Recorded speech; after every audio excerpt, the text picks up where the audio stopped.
வந்தாலும் என்ன பண்ணுவாங்கன்னா, ஏதாவது ஒரு அதிகாரி தங்களுக்கு எதிராக செயல்பட்டா தூக்கி டம்மி போஸ்டிங்கில் போடுவாங்க, இல்லை காத்திருப்போர் பட்டியலில் வைப்பாங்க, இல்லைன்னா நீங்கள் சொல்கிற மாதிரி மண்டபத்தில் போட்டுருவாங்க, மண்டபம் கேம்பில். இதுதான் நடைமுறை.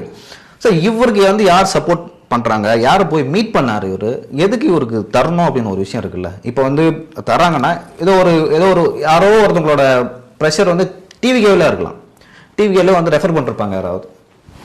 அந்த மாதிரி நான் பெயரை குறிப்பிட விரும்பவில்லை, யார் மூலமாக இவர் அணுகுகிறார் என்று பெயரை குறிப்பிட விரும்பவில்லை. ஆனால் முதல்வருக்கு அழுத்தம் தரப்படுகிறது அவர் கட்சியை சேர்ந்தவர்களாலேயே. அப்போ நீங்களே ஊச்சிக்கலாம், விஜய்க்கு நம்பிக்கையானவங்க எத்தனை பேர் இருக்காங்க கட்சியில? விரல் விட்டே நில்லாம். அவர்களில் ஒருவரை திரு அருண் அவர்கள் அணுகியிருக்கிறார் என்று புரிந்து கொள்ளலாம். இன்னொன்னு, இந்த போஸ்டிங் கிடைக்கணுன்றதுக்காக யார் காலிலும் விழுவதற்கு அருண் தயாராக இருக்கிறார். இப்போ அவரை லஞ்ச ஒழிப்புத்துறை விசாரிக்கணும், அதை லஞ்ச ஒழிப்புத்துறைக்கு அவர் இயக்குனராக போட்டா அவர் எப்படி அவரே விசாரிப்பார்?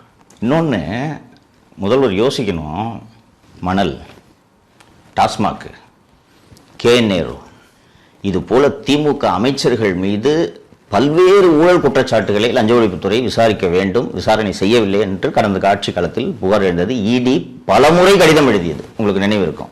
திமுக ஆட்சியில் சட்டம் ஒழுங்கு கூடுதல் DGP-ஆகவும் சென்னை மாநகர ஆணையராகவும் இவ்வளவு செல்வாக்கோடு இருந்த ஒரு அதிகாரியை நீங்கள் இந்த லஞ்ச ஒழிப்புத்துறையின் இயக்குநராக நியமித்தால் அவர் யாருக்கு விசுவாசமாக இருப்பார்?